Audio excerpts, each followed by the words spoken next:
My son's girlfriend's dad knocked on my door at 1 a.m. and said, "Your son beat my daughter unconscious tonight." I stared behind him to see her sitting in the passenger seat of their car. Split lip, bloody nose, badly bruised cheek, holding an ice pack over one eye. I looked back at her dad, who looked ready to kill. "That's not possible," I stammered out. "He loves—" "She told me everything," he cut me off. "Police are coming in the morning."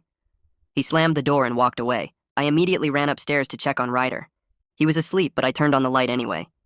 He woke up confused. That's when I saw the fresh scratches on his neck and forearm. "What happened with Sienna tonight?" I asked. He shot up instantly, rubbing his eyes.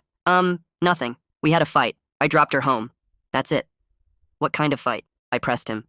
He started stammering. "She was accusing me of stuff. I don't want to talk about it right now."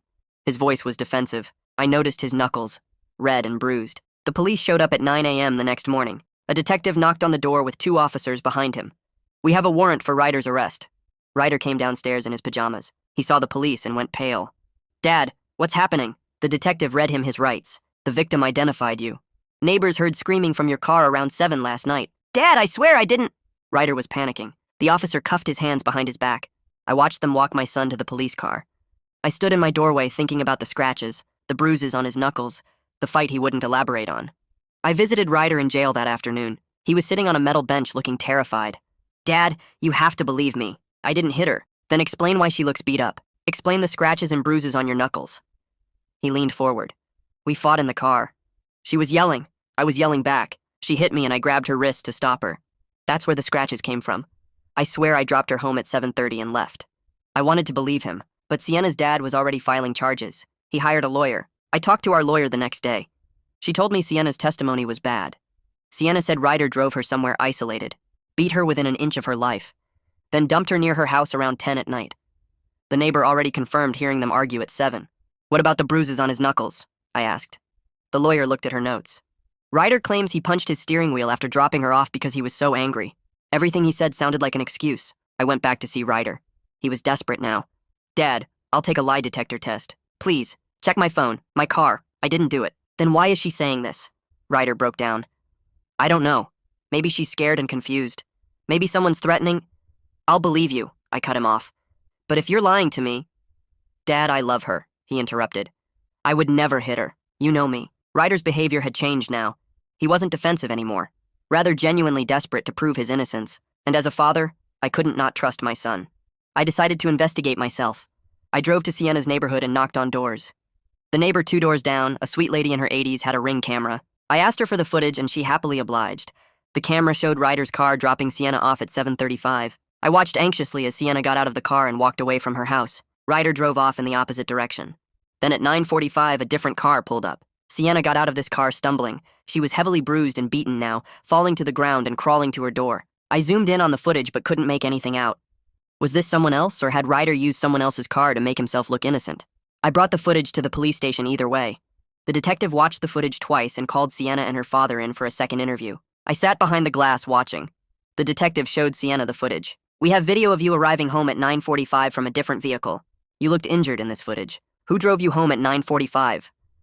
Sienna started shaking. She wouldn't answer. All of a sudden, she lunged into her dad's arms and started sobbing so hard she couldn't breathe. Her dad put his arm around her. "Sienna, it's okay, baby. Daddy's got you." He embraced her for a minute and everyone stopped asking questions, giving her the minute she very clearly needed. Finally, she pulled away and her dad wiped her tears with a tissue. "Sienna, who did this to you? Who did it, baby?" She looked around and finally she said it. "Someone named Dante." My stomach dropped. Dante was my other son. He was 22. He had serious anger issues and had just left for a work trip a few days ago. "I've been seeing Dante for 2 months." Behind Ryder's back, Sienna cried. "That night after Ryder dropped me off, I went to meet Dante. We got into an argument and he beat me. Then he threatened me. He said if I told anyone it was him, he'd come back and finish it. He said blame Ryder or he'd make it worse. I was so scared." Sienna's dad went pale. "My God, I almost destroyed an innocent kid."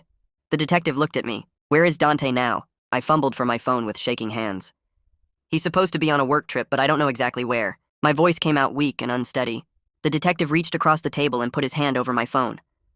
"Don't call him yet. We need to coordinate this carefully or he might run." I pulled my hand back and stared at him.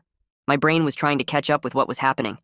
My son Dante beat Sienna. My son Dante threatened her. My son Dante let his brother go to jail for something he did. The detective pulled out a notepad and clicked his pen. I need Dante's phone number, his employer information, and details about his vehicle. Another officer walked into the room and stood by the door with his radio. I scrolled through my contacts and read off Dante's number. The officer by the door immediately started making calls into his radio. He works for Westbrook Construction, I think. Or he did last time I checked. I was struggling to remember basic facts about my own son. He drives a black Ford truck, 2015 maybe. The detective wrote everything down while I sat there feeling like the worst father in the world. My mind kept racing backward through memories. Dante punching a hole in his bedroom wall when he was 16. Dante's girlfriend in high school who stopped coming around suddenly and wouldn't talk to me about why. Dante getting fired from his first job and blaming everyone but himself. The warning signs were always there and I just ignored them. I thought he was just angry sometimes. I thought he would grow out of it. Through the glass, I could still see Sienna crying in her dad's arms. The detective stood up. Stay here. I'll be back. He walked into the interview room and I watched him sit down across from Sienna. Her dad was still holding her, but she had stopped sobbing so hard. The detective's voice came through a speaker in the observation room. Sienna, I know this is difficult. Can you give us a full statement about what Dante did to you tonight? She nodded slowly and wiped her face with the tissue. Her voice was so quiet I had to lean closer to the glass to hear. After Ryder dropped me off, I walked down the street to where Dante was waiting. He picked me up in his truck. She paused and took a shaky breath. We started driving and I told him I felt bad about lying to Ryder. That's when he got mad. Her father squeezed her shoulder. He started yelling that I belonged to him, that Ryder didn't deserve me. I tried to get out at a red light, but he grabbed my arm and wouldn't let go. I watched her touch the bruises on her face. He drove to this empty parking lot behind a closed store. He kept screaming at me. Then he hit me. Her voice broke. He hit me so many times. He said if I told anyone it was him, he would come back and finish it. He said blame Ryder or it would be worse next time. I had to look away from the glass. That was my son she was describing. My son who did that to this girl. A woman in a police uniform walked past the observation room, and I heard her talking about release paperwork. The jail supervisor. She was here to start processing Ryder's release. I stood up feeling torn in half. Part of me wanted to stay and help them find Dante. Part of me needed to get to Ryder right now. The detective came back into the observation room. We're issuing a warrant for Dante's arrest. Officers are already tracking his phone. He looked at me with something like pity. Go get your son and take him home. We'll call you as soon as we locate Dante. I nodded and left the police station.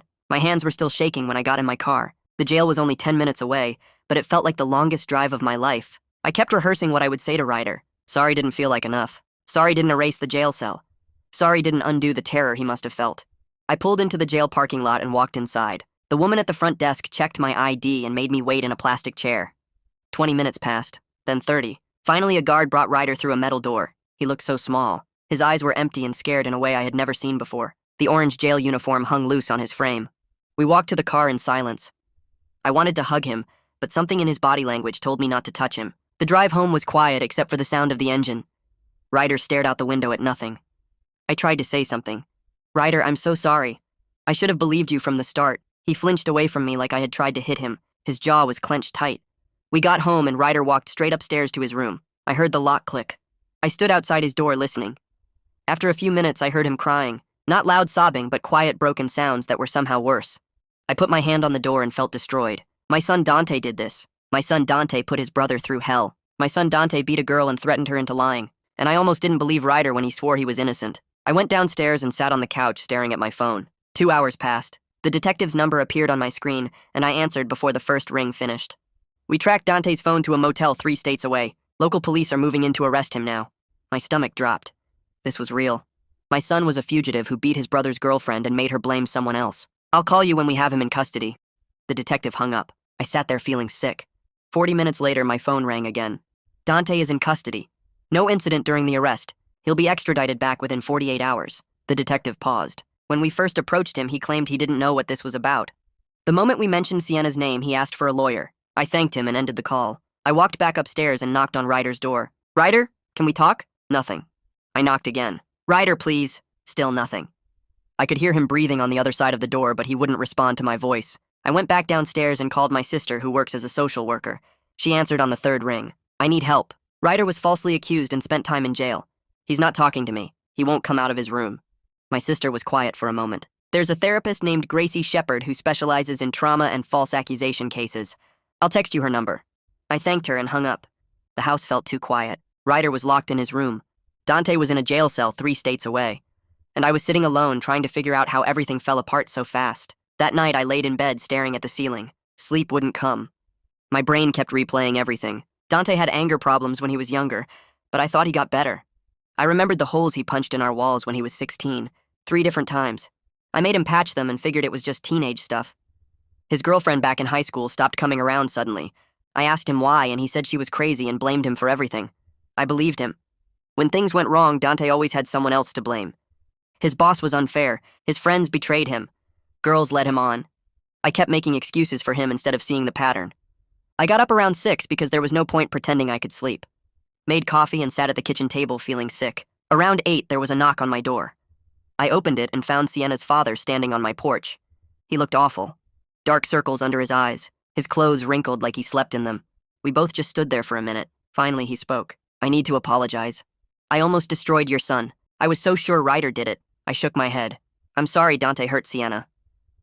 I'm sorry I didn't see what he was becoming. We were 2 dads who completely failed. Him by not believing his daughter fast enough. Me by not seeing my son was dangerous.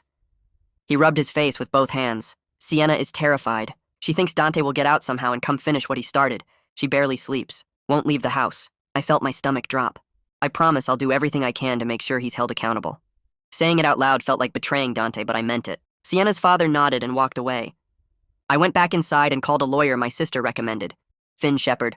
His office was downtown. I drove there that afternoon. Finn was maybe 40 with glasses and a calm way of talking that made me feel slightly less panicked. I explained everything. Ryder's false accusation, the arrest, the jail time, Dante being the real attacker. I need Ryder's record cleared, I told Finn. He wrote notes on a legal pad. That's going to be complicated. Ryder was formally charged and spent time in jail. Even though he's completely innocent now, the system doesn't just erase that automatically. My hands gripped the armrests of the chair. What do we need to do? Finn explained the process. Filing motions. Getting the charges officially dismissed. Applying for expungement. It could take months. He also told me something I hadn't thought about. Dante will probably try to contact you from jail. You need to decide right now what boundaries you're setting. I stared at him. What do you mean? Finn leaned forward. You're his father. But he did something terrible. He beat a girl. He framed his own brother. You need to figure out how to handle that before he calls. I drove home not knowing the answer. How do you be a dad to a son who hurt people like that? But I also couldn't just pretend Dante didn't exist. He was still my kid. The next day, Ryder finally came out of his room. It was afternoon. He looked exhausted. His hair was messy, and he had dark circles that matched his girlfriend's dad. He wouldn't look at me. Just shuffled toward the kitchen. Has Dante been arrested yet? His voice was flat, empty. Yeah, 2 days ago. Ryder nodded once and got a glass of water from the sink. He drank it standing there with his back to me. I tried to start a conversation. I found a therapist. Her name is Gracie Shepard. She works with people who went through what you did. Ryder turned around fast. I don't want to talk about my feelings with some stranger. It was the first real emotion I'd seen from him since he got out. Anger. His face was red and his jaw was tight. Part of me was almost relieved. At least anger was something. Better than the empty nothing he'd been showing. Okay, we don't have to do that yet. He went back to his room and locked the door again. That evening, my phone rang. Unknown number. I answered it and heard an automated voice saying this was a call from the county jail. Then Dante's voice came on. He was crying. Dad? Dad, please, I need to talk to you. My chest got tight. I'm here. Dante sobbed into the phone. It was an accident. I swear, Sienna just made me so angry and I lost control for a minute. I didn't mean to hurt her that bad. I closed my eyes. Dante, did you beat Sienna and threaten her? Long silence. I could hear him breathing. Finally, he said yes, but his voice changed. Got defensive. You don't understand the whole story, though. Sienna was cheating on me with other guys. She was playing me. I was just trying to teach her a lesson about respect. My whole body went cold. Not my blood. My whole body. He was justifying it, making excuses, blaming her. A lesson? Dante, you put her in the hospital. He kept talking. She needed to learn. Girls think they can do whatever they want and guys will just take it. I was showing her actions have consequences. I felt sick. This was my son talking. Dante, stop. But he didn't stop. Are you going to help me get a lawyer? I need a good one. The public defender they gave me sucks. Dad, you have to help me. I took a breath. I'll make sure you have legal representation, but I can't help you avoid consequences for what you did. Dante's voice changed again. Got angry. So you're choosing Ryder over me? Your golden boy who never does anything wrong? I'm your son too. My hands started shaking. This isn't about choosing. You beat someone. You threatened her. You let your brother go to jail for it. Dante yelled into the phone. Ryder's fine. He was only in there a few days.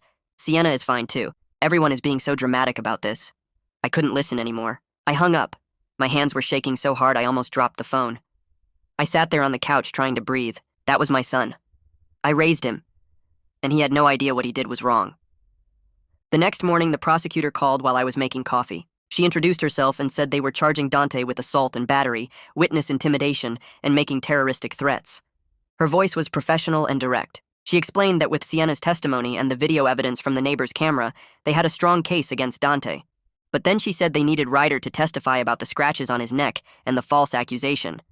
She needed him to explain how Dante's actions led to his arrest and time in jail. I told her I would talk to Ryder about it. My hands were shaking when I hung up. I walked upstairs and knocked on Ryder's door. He opened it looking tired. I told him the prosecutor wanted him to testify about what happened. His face went completely pale. He stepped back from the doorway. He said he couldn't face a courtroom after being the one accused. His voice was shaking. He said he couldn't sit in front of people and talk about being in jail when everyone thought he beat Sienna. I could see he was barely holding himself together. His hands were trembling and he kept looking at the floor. I didn't push it.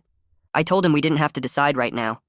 But I knew the prosecutor would need his testimony to show the full scope of what Dante did. Without Ryder explaining the false accusation, the jury wouldn't understand how Dante destroyed his brother's life to cover his own crime.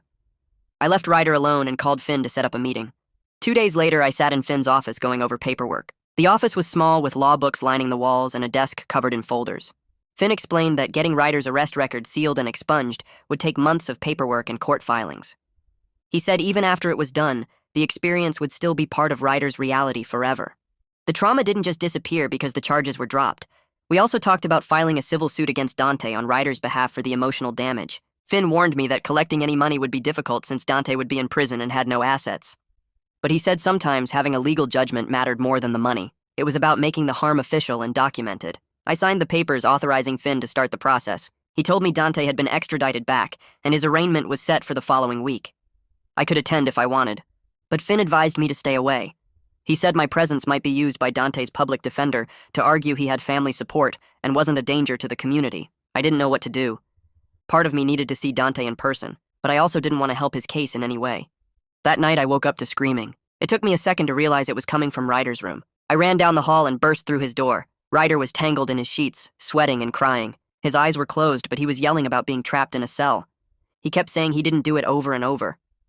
I rushed to his bed and grabbed his shoulders. He finally woke up, but when he looked at me, his eyes were empty. He stared at me like he didn't know who I was. It took almost a minute before recognition came back to his face. Then he started crying for real. I sat on the edge of his bed while he cried. He didn't want to talk about the nightmare. He just pulled his knees up to his chest and rocked back and forth. I stayed there until he fell back asleep. The nightmares became a regular thing after that. Every few nights I would hear him screaming. Sometimes I could wake him up quickly. Other times he stayed trapped in the dream for minutes that felt like hours. After a week of this, I brought up therapy again. I told Ryder about Gracie Shepard and how she worked with people who went through trauma like his. He was sitting at the kitchen table eating cereal. He didn't look up from his bowl. I said just one session, just to try it. He was quiet for a long time. Finally, he said okay, but his voice was flat. I made the appointment for the next day. When the time came, Ryder got in the car without arguing. The drive to Gracie's office took 20 minutes. He stared out the window the whole time. I dropped him off and told him I would wait in the parking lot. He was gone for 90 minutes. When he came out, he walked straight to the car and got in. He didn't say anything. At home, he went straight to his room and closed the door. I didn't hear from him the rest of the day. But later that night, my phone buzzed with a text from him. It just said he would go back next week. That was all. But it was something. The next afternoon, Sienna's father knocked on my door. We stood on the porch and he looked uncomfortable. He said Sienna wanted to apologize to Ryder in person for falsely accusing him. She felt terrible about what happened and thought it might help both of them to talk. But her therapist wasn't sure if that was a good idea yet. He wanted to know what I thought. I told him I needed to talk to Gracie about it first. Later that day, I called Gracie and explained the situation. She was quiet for a moment. Then she said Ryder wasn't ready for that conversation. She said he was still processing the betrayal and trauma of being accused by someone he loved. Having Sienna apologize in person might seem like closure, but it could actually set him back. She said maybe in a few months, but not now. I called Sienna's father back and told him. He understood. He said Sienna was struggling with guilt about the whole thing. I felt bad for her too. She was a victim in all this, just like Ryder. But Gracie was right. Ryder needed time. The morning of Dante's arraignment, I got dressed in a suit. Finn had told me to stay away, but I couldn't. I needed to see Dante in person. I needed to look at my son and try to understand how this happened. The courthouse was downtown in a big gray building. I went through security and found the right courtroom. It was smaller than I expected with wooden benches and fluorescent lights. I sat in the back. Other people filtered in. Sienna's father arrived with Sienna. She looked smaller somehow. Her bruises had faded, but you could still see the shadow of them on her face. The prosecutor sat at one table shuffling papers. Then they brought Dante out. He was wearing an orange jumpsuit with his hands cuffed in front of him. Two officers walked on either side of him. He looked around the courtroom and his eyes found mine. His expression changed to something desperate and pleading. He mouthed the words, "Dad, please." But I had to look away. I couldn't handle the guilt of seeing him like that. The judge came in and everyone stood. The arraignment started. Dante's public defender was a young woman with dark hair pulled back. She stood and entered a plea of not guilty on Dante's behalf. Then she argued for bail. She said Dante wasn't a flight risk despite leaving the state. She claimed he left for work reasons before he knew he was wanted. The prosecutor stood up and presented evidence that Dante fled immediately after the assault. She showed the timeline of the beating, the threat to Sienna, and his departure the next day. She also presented Sienna's testimony about the threat. She said Dante told Sienna he would come back and finish it if she told anyone. The judge listened to both sides. Then she denied bail. She said the evidence of witness intimidation and flight made Dante a danger to the community and a flight risk. After the arraignment ended, I stood to leave. Dante's public defender approached me in the hallway outside the courtroom. She introduced herself and asked if I was Dante's father. I said yes. She asked if I would be willing to testify as a character witness for Dante at trial. She said it would help the jury see him as a person with family support and not just a criminal. I looked at her for a long moment. Then I told her I couldn't do that. I said I loved my son, but I couldn't stand up in court and pretend what he did was out of character, because the truth was I was realizing it wasn't out of character at all. I was realizing I had missed signs for years. She looked disappointed but nodded. She said she understood. I walked out of the courthouse into the cold afternoon air. My chest felt tight. I had just refused to help my own son, but I also knew I had made the right choice. Dante needed to face real consequences for what he did, and I couldn't stand in the way of that just because he was my blood. Back at home that evening, I couldn't stop thinking about all the signs I'd missed with Dante over the years. I walked upstairs to his room and opened the door. The space felt different now, like I was seeing it for the first time. I started going through his desk drawers, his closet, under his bed. I wasn't sure what I was looking for exactly, but I needed to understand how I'd been so blind. In the bottom drawer of his nightstand, I found a leather journal. The cover was worn and the pages were filled with his handwriting. I sat on his bed and opened it. The first entry was dated 2 years ago. My hand started shaking as I read. Page after page of angry rants about women who rejected him. Girls from college who turned him down for dates. A coworker who wasn't interested. His ex-girlfriend Sarah who broke up with him. The entries about Sarah made my skin crawl. He wrote about teaching her respect. About making her understand she belonged to him. About how women needed to learn their place.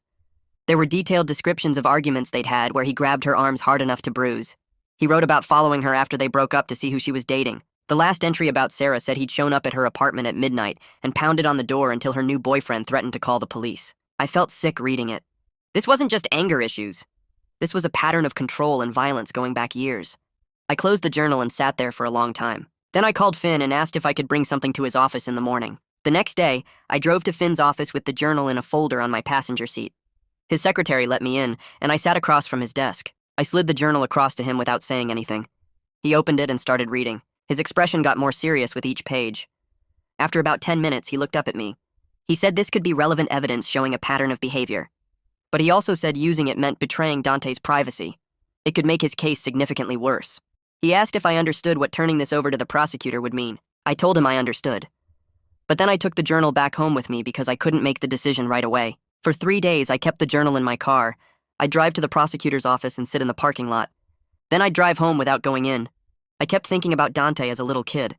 The son who used to help me fix the car on weekends. The teenager who made me laugh with his terrible jokes. But I also kept thinking about Ryder sitting in that jail cell for something he didn't do. About Sienna's bruised face. About Sarah and all the other women Dante had hurt. On the 4th day, I walked into the prosecutor's office and handed over the journal. The prosecutor was a woman in her 40s named Jennifer. She took the journal and started reading it right there while I sat in her office. Her face got harder as she read. After 20 minutes, she closed it and looked at me. She said this was damning evidence of premeditation and escalating violence. She said they were adding stalking charges based on the entries about following Sarah. She started making notes about subpoenaing Sarah as a witness. I felt sick knowing I'd just provided evidence that would put my son away for even longer. But I also knew it was the right thing to do. Jennifer thanked me for coming forward. She said many parents wouldn't have done what I just did. When I got home that afternoon, Ryder was sitting on the couch. He looked up when I walked in. He said Finn had called him about the journal, about me turning it over to the prosecutor. I started to explain, but Ryder stood up and walked over to me. For the first time since coming home from jail, he hugged me. He wrapped his arms around me tight and held on. He said, "Thank you. Thank you for believing him." Thank you for choosing what was right over protecting Dante. I broke down crying right there in our living room. I told him I was sorry. Sorry I didn't believe him immediately when he said he was innocent. Sorry it took video evidence to convince me. Sorry he had to spend even one night in that jail. Ryder pulled back and looked at me. He said he understood why I doubted him at first. He said the evidence looked bad and he didn't blame me. But this, turning over the journal, this proved I was on his side now. We stood there for a while just holding each other. It was the first time in weeks that the house felt like it might be okay someday. 2 days later, the jail called. Dante wanted to talk to me. I accepted the call even though part of me didn't want to hear his voice. The moment the line connected, he started screaming. He called me a traitor. He said I destroyed his life by giving the prosecutor his private journal. He said I had no right to go through his personal things. I let him yell for about a minute. Then I cut him off. I told him he destroyed his own life when he beat Sienna, when he threatened her into blaming Ryder, when he let his innocent brother sit in jail for something he did. I said the journal just showed everyone who he really was. Dante went quiet for a second. Then he said, I never understood him. That I always took everyone else's side. That I was a terrible father. I told him I loved him, but I couldn't support him avoiding consequences for what he'd done. He hung up on me. I sat there holding the dead phone feeling like I'd lost a son, even though I knew he'd lost himself long before I found that journal. A week later, I got a phone call from someone named Seth Carson. He said he used to work with Dante at Westbrook Construction. He'd seen news coverage of the arrest and wanted to talk to me. We met at a coffee shop near my house. Seth was in his 30s with a nervous energy about him. He said Dante was fired from Westbrook Construction 6 months ago. I asked why. Seth looked uncomfortable. He said Dante had threatened a female coworker who rejected his advances. Her name was Amanda. Dante had asked her out multiple times and she kept saying no. One day he cornered her in the parking lot after work and told her she was making a mistake, told her she'd regret turning him down. Amanda reported it to HR and they fired him the next day. Seth said he was willing to testify about what happened, about Dante's history of aggression toward women at work. I thanked him and gave his contact information to Jennifer at the prosecutor's office. The next day, Seth called me again. He said his wife Mara wanted to talk to me too. She'd witnessed something involving Dante. I met them both at the same coffee shop. Mara was a small woman with dark hair. She worked at Westbrook Construction in accounting. She said she'd seen Dante grab Amanda's arm during an argument in the break room. She said he grabbed hard enough that Amanda had visible bruises the next day. Mara had wanted to report it, but Amanda begged her not to because she was afraid of making things worse. But now with Dante arrested for assault, Mara wanted to come forward. She said she'd testify about what she saw. I sat there listening to these two strangers tell me about my son's violence, about a whole pattern I knew nothing about. I felt devastated that I'd been so blind to who he really was. I called Jennifer and gave her Mara's information too. A few days later, Jennifer called me. She said with the journal and the coworker testimony, they had an extremely strong case. She said Dante's public defender had reached out about a plea deal. The offer was plead guilty to reduce charges and get 8 years instead of risking 15 at trial. She said the public defender wanted me to encourage Dante to take it. I told her I'd think about it. That night, Dante's public defender called me directly. She said Dante was being stubborn about the plea. He didn't want to admit guilt. She thought hearing from me might change his mind. She said 8 years was a good deal considering the evidence against him. I agreed to visit him. The next morning, I drove to the jail. They brought Dante out to the visiting area, and he sat down across from me. He looked different. Not crying like the last time. Not angry either, just cold and detached. I told him about the plea deal. 8 years if he pleaded guilty. He stared at me without any expression. Then he said he wouldn't plead guilty. I asked why not. He said because pleading guilty meant admitting he was a bad person, and he didn't think he was bad. He said Sienna deserved what happened for cheating on him with Ryder, that she needed to learn respect. I felt my chest get tight listening to him. This wasn't my son sitting across from me. This was someone I didn't recognize at all. I leaned forward and looked him in the eyes. I told him Sienna didn't belong to him, that no woman belongs to any man, that what he did was unforgivable, that beating someone and threatening them wasn't teaching them anything except fear. Dante laughed. It was a bitter sound that made my skin crawl. He said I was just like everyone else, taking their side. He said I never understood him, never tried to see things from his perspective. He said women like Sienna played games and then acted innocent when men got upset. I stood up. I told him I was done, that if he couldn't see what he'd done wrong, then there was nothing more to say. He shrugged like he didn't care. As I walked away, I realized my son had no remorse at all. He genuinely believed he was the victim in all of this. That realization hurt worse than anything else that had happened. The guard led me back through the security doors, and I walked across the parking lot in a fog. I got to my car and sat in the driver's seat without starting the engine. My hands were shaking so bad I couldn't get the key in the ignition. I tried 3 times before I gave up and just sat there staring at the steering wheel. Then it hit me all at once. My son was a monster. Not the angry teenager I remembered, but an actual dangerous person who hurt women and felt nothing about it. I started crying and couldn't stop. Big, ugly sobs that made my whole body shake. I cried for an hour straight sitting in that parking lot. Other people walked past my car and probably thought I was crazy, but I didn't care. I was grieving the son I thought I raised. The kid who used to build forts in the living room and collect baseball cards. That person never existed, or maybe he did once and turned into something else. Either way, he was gone, and this cold stranger who laughed about beating Sienna had taken his place. When I finally stopped crying, my eyes were so swollen I could barely see. I drove home going 10 miles under the speed limit because my vision was blurry. At home, I found Ryder sitting on the couch watching TV, not hiding in his room with the door locked like he'd been doing, just sitting there with a bowl of cereal eating breakfast at 2 in the afternoon. It was such a normal thing, but it felt huge. I sat down next to him and he didn't flinch away. We watched some cooking show together without talking. After a while, he got up and made himself a sandwich. Actually came into the kitchen and used the stove to make grilled cheese. I watched him from the doorway, trying not to cry again. These tiny, normal things felt like massive victories. Over the next few weeks, Ryder kept improving bit by bit. He started eating 3 meals a day instead of just picking at food. He'd come out of his room to watch TV in the evenings. Sometimes he'd even sit with me during dinner. Gracie called me one afternoon to talk about his progress. She said he was doing better than she expected, but I needed to understand this wasn't a straight line. He'd have good days and bad days, maybe good weeks and then suddenly a terrible week. The trauma of being falsely accused and jailed doesn't just go away. He might struggle with trust issues for years, might have anxiety around police or loud noises or being accused of anything. She said some of her clients never fully recover, they just learn to live with it. That scared me, but I appreciated her honesty. A few days later, the prosecutor called. Her name was Jennifer Westbrook, and she'd been building the case against Dante. She said they were moving forward with trial since Dante rejected the plea deal. They had a strong case with Sienna's testimony, the video evidence, the journal and statements from Seth and Mara, but they wanted Ryder to testify too. They needed him to describe the scratches Sienna gave him during their argument, needed him to talk about being falsely accused and arrested. It would show the jury the full scope of what Dante did, how he didn't just beat Sienna, but deliberately framed his own brother. I told her I'd talk to Ryder about it. That night at dinner, I brought it up as gently as I could. Ryder's fork stopped halfway to his mouth. His face went pale and his breathing got fast and shallow. He put the fork down and gripped the edge of the table. I recognized a panic attack starting. I moved closer and told him to breathe slowly. In through the nose, out through the mouth. He did it for a few minutes until his breathing evened out.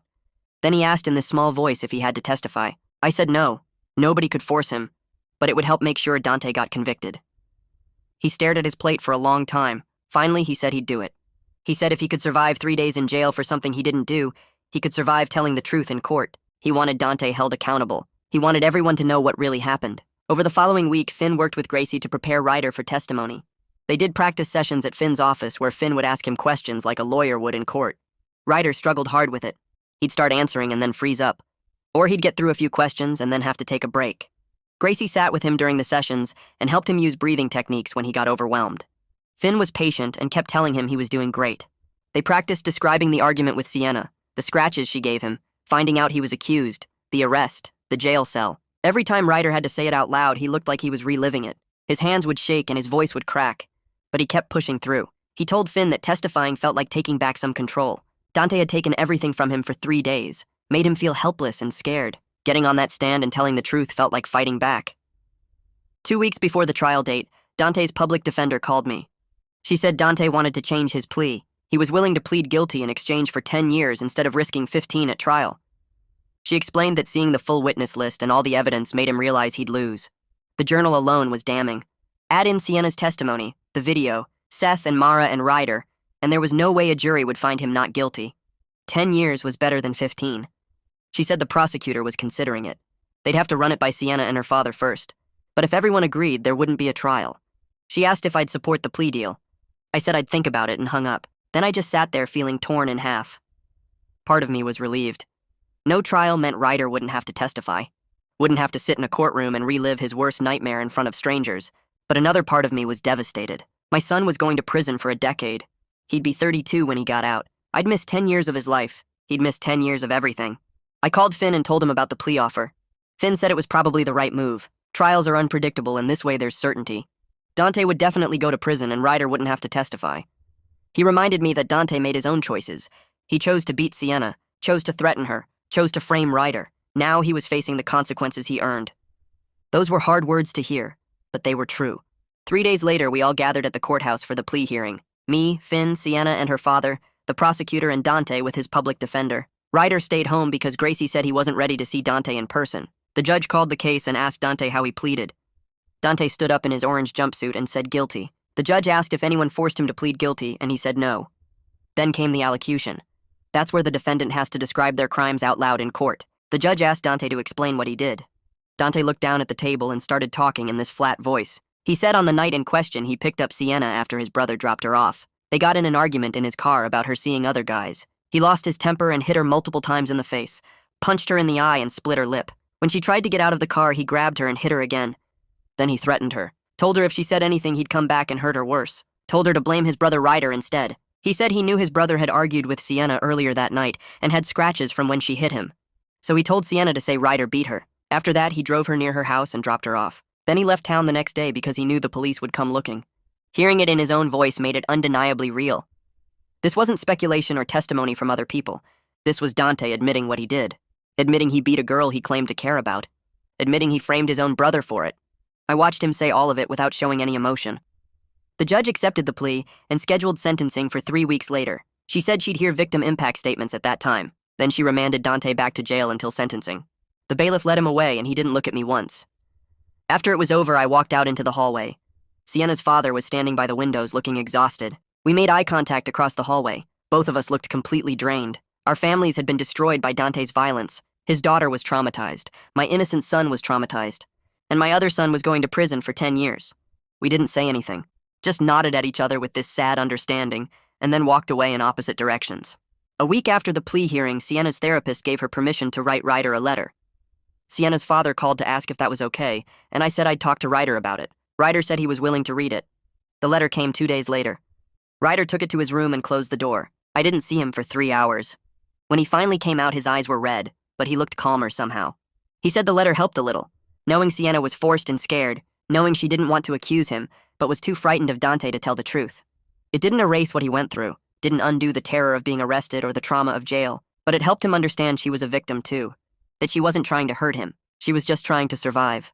That same evening, I asked Ryder if he wanted to write a victim impact statement for Dante's sentencing. He could tell the judge how the false accusation affected him. I said he didn't have to decide right away. He spent the next 4 days thinking about it. I'd see him sitting on the couch staring into space, clearly wrestling with the decision. Finally, on the 5th day, he told me yes, he wanted to write one. He sat at the kitchen table with a notebook and started writing. It took him 3 hours.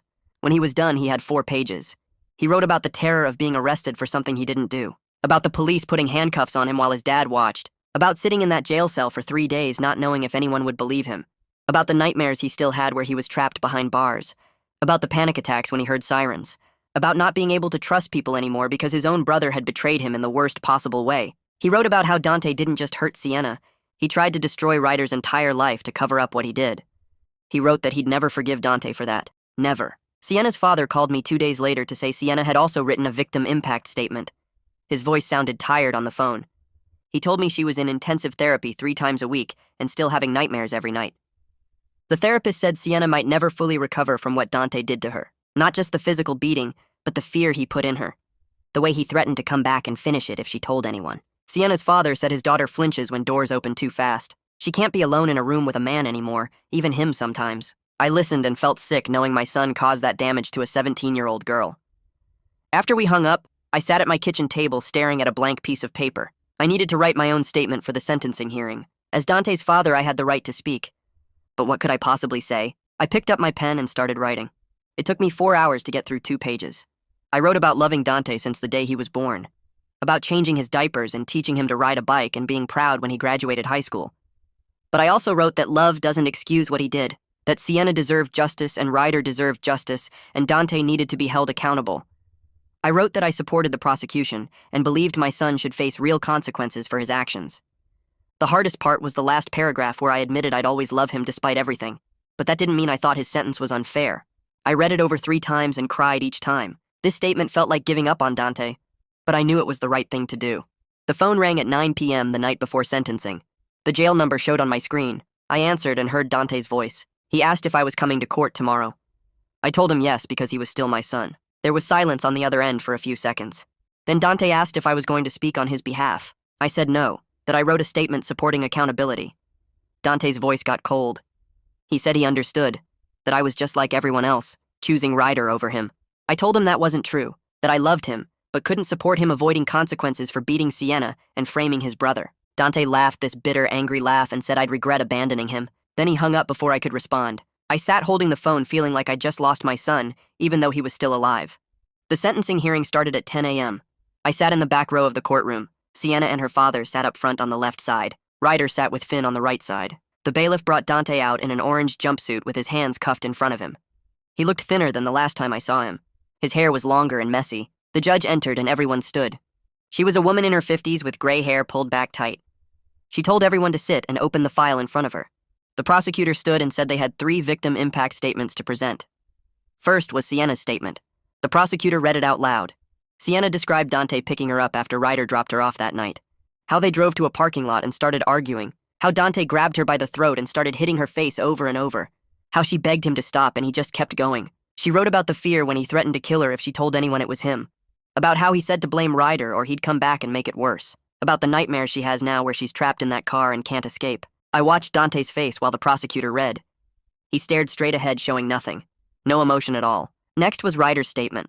The prosecutor read about the terror of being arrested for something he didn't do. About sitting in jail for 3 days thinking his life was over. About the panic attacks he still gets when he hears sirens. About the betrayal of his own brother trying to destroy his life to cover up his own crime. About how he'd never forgive Dante for using him as a scapegoat. I looked at Dante again, still blank, like he was listening to someone read the weather report. Finally, the prosecutor read my statement. About loving Dante but supporting accountability. About believing justice needed to be served. Dante's jaw tightened when my words were read, but he didn't look at me. The judge took off her glasses and looked directly at Dante. She said she'd reviewed his file and saw a pattern of violence toward women going back years. She mentioned the co-worker he threatened. The ex-girlfriend who suddenly stopped coming around. She said his lack of remorse was deeply concerning, that he showed no emotion hearing how he destroyed multiple lives. She said using his own brother as a scapegoat was particularly cruel and showed a level of manipulation that worried her greatly. Then she sentenced him to 10 years in state prison with possibility of parole after 7 years. She added mandatory anger management classes and counseling. She told Dante he needed serious help, and she hoped he'd use his time in prison to work on himself. Dante just nodded once. The bailiff moved to take him away. I stood up and tried to walk toward Dante. I wanted to say something. Tell him I loved him. Tell him to be safe. Something. But Dante turned his head away when he saw me coming. He refused to look at me. The bailiff led him through the side door and he was gone. That was the last time I saw him before they transferred him to state prison upstate. The weeks after sentencing were strange.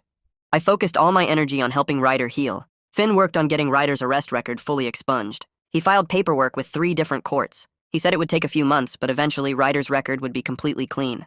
Like the arrest never happened. Gracie continued seeing Ryder twice a week for therapy. She told me privately that Ryder was making slow progress.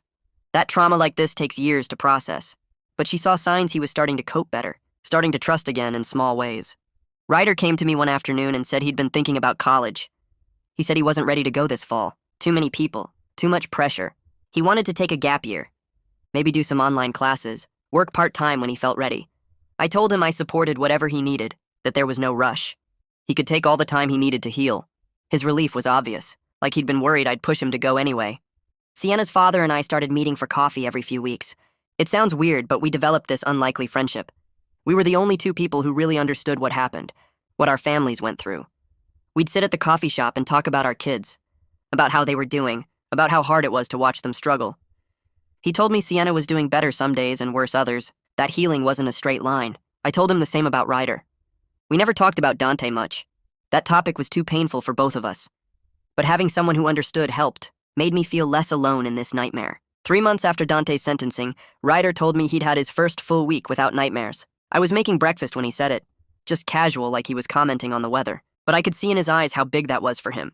He said therapy was actually helping, that Gracie had taught him some techniques for managing the panic attacks. He'd also started going to a support group for people who were falsely accused. Meeting others who understood what he went through helped him feel less isolated, less like he was the only person this ever happened to.